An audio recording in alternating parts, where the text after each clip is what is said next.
I went Christmas shopping yesterday with my son, and there was this charity begging for money for Africa.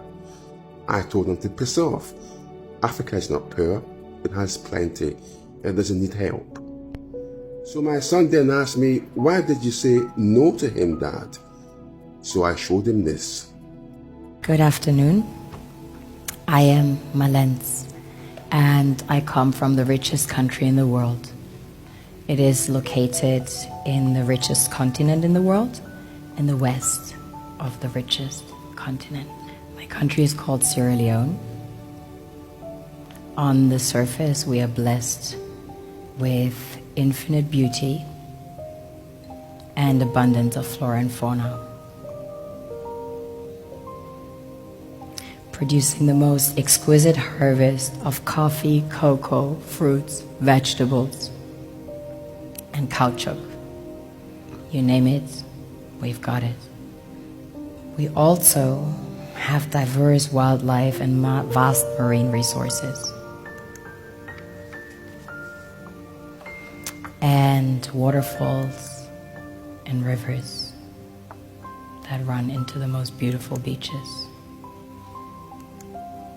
The land is golden, literally, a true paradise, which of course is inhabited by the most beautiful souls.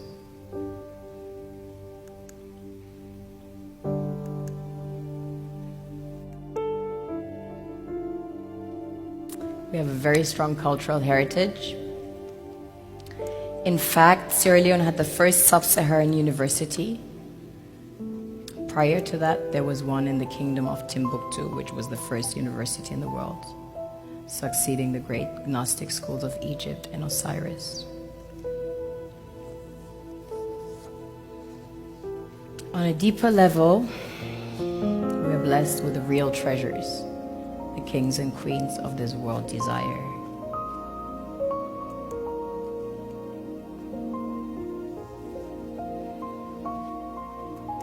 This was the largest alluvial diamond ever found. It weighs almost 1,000 carats, 969 to be precise. This beauty was found by an old lady in her backyard about 2 years ago, 125 carats. Some people mine gold in their backyards. That's quite common. Besides gold and diamonds, we have about 20 precious minerals that have been discovered as of today. We recently started extracting huge petroleum reserves that have been discovered.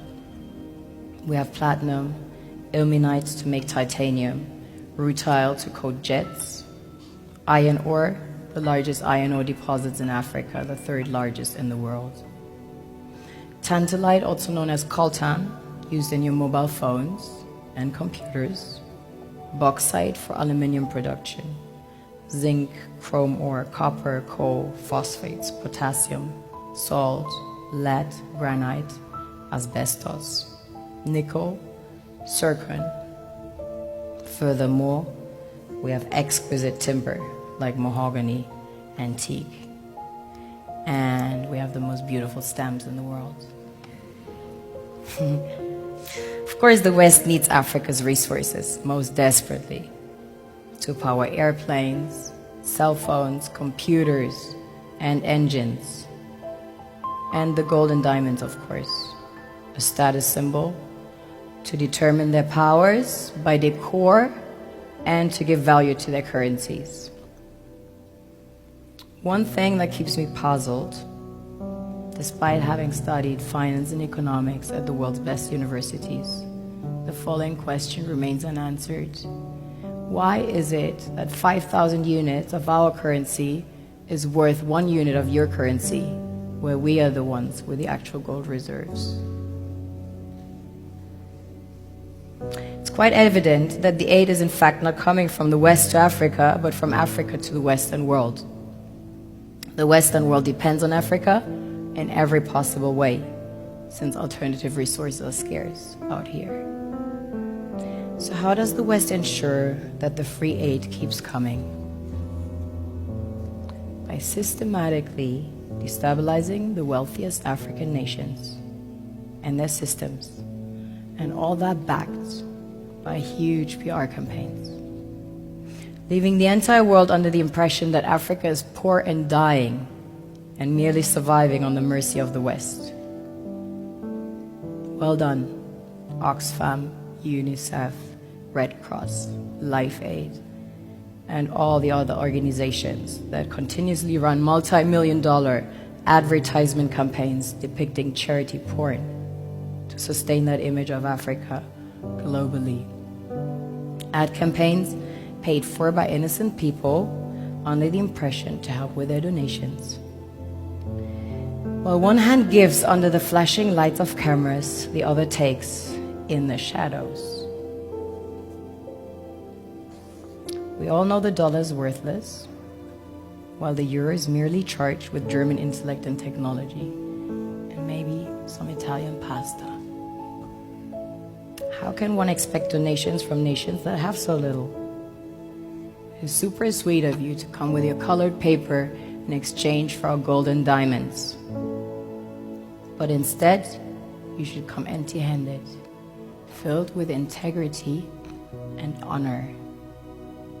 We want to share with you our wealth and invite you to share with us.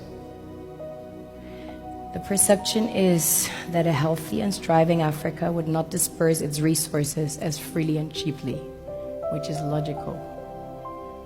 Of course, it would instead sell its resources at world market prices, which in turn would destabilize and weaken Western economies, established on the post-colonial free meal system. Last year, the IMF reports that 6 out of 10 of the world's fastest growing economies are in Africa, measured by their GDP growth. The French Treasury, for example, is receiving about $500 billion year in, year out. Foreign exchange reserves from African countries based on colonial debt they forced them to pay. Former French President Jacques Chirac stated in an interview recently that we have to be honest and acknowledge that a big part of the money in our banks comes precisely from the exploitation of the African continent. In 2008, he stated that without Africa, France will slide down in the rank of a third world power. This is what happens in the human world, the world we have created. Have you ever wondered how things work in nature? One would assume that in evolution the fittest survives. However, in nature, any species that is overhunting, overexploiting the resources they depend on as nourishment, natural selection would sooner or later take the predator out because it offsets the balance.